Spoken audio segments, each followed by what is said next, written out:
So now we're going to look at some simple applications of Newton's experimental law. So let's look at the simplest case. Case number 1, simplest. Object bounces off a wall. So here we have our object moving at speed u. After it bounces off the solid wall, it's moving at speed v. E, this is how we define it, remember, is equal to v over u. And v is typically less than u. So that's case 1. So this is how you would measure Newton's experimental coefficient of restitution. You simply bounce something off the wall, measure the velocity it hit the wall, measure the velocity it bounced back off the wall, and then you've got E, and you could use it for further collisions of that object with that surface. So let's look at case 2, which is the next simplest situation.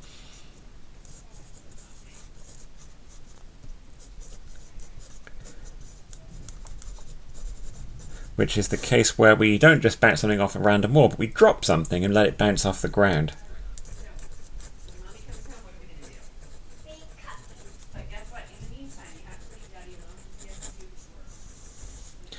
So, here we have the ground. This is the before picture, as usual.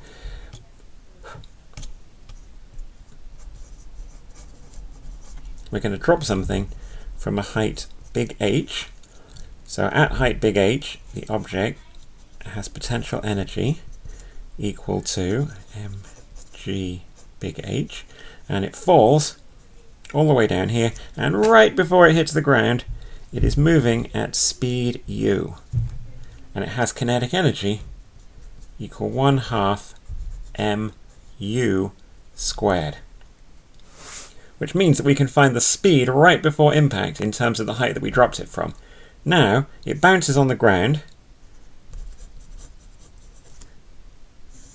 and so after it bounces, it's now moving upwards the instant it leaves the ground at speed v. And the question is, how high will it go? So let's imagine it goes up and up and up, and we can probably guess that it's not going to go as high as it started from because it will have lost some of its kinetic energy. So let's call this height h to which it gets to. Now you can see that if we could find out the relationship between big H and little h, we would essentially have also found out a way to measure E, the coefficient of restitution, without ever having to directly measure the speeds. So this could be a much more practical way to find E than the case above, because obviously it's difficult to find the speed of something, but it's very easy to drop something and see how high it bounces. So let's apply this situation. So the kinetic energy in the second case, right after it bounces, Ke equals 1/2 mv squared, and then when it reaches the top of its motion and it stops at height h, its potential energy is equal to mg little h. So let's see if we can solve this situation using the work energy theorem. So let's number these things. That's potential energy 1, that's kinetic energy 1, this is kinetic energy 2, this is potential energy 2. So potential energy 1 equals kinetic energy 1, because all that's happened is the ball has fallen down and sped up.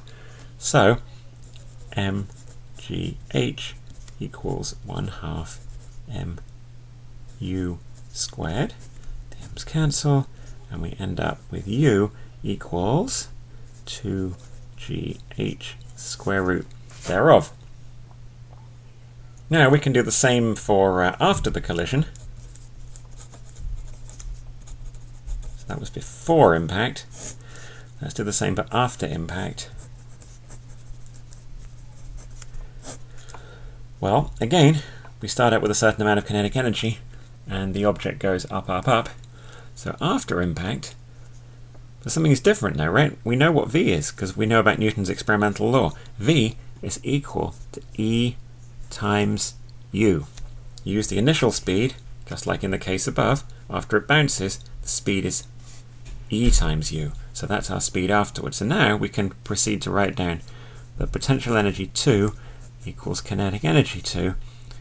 PE2 is mg little h. KE2 is 1/2 mv squared, which we can now rewrite as 1/2 MEU squared from up there, thank you.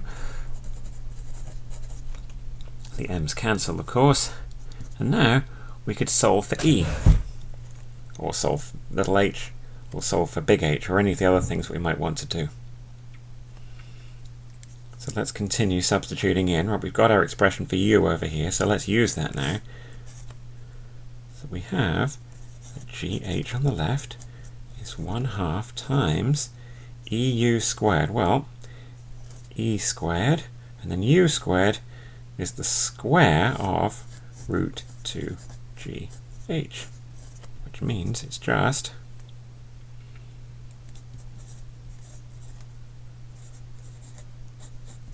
okay, 2's cancel, g's cancel, and we end up finally with little h over big H equals e squared, and we're done.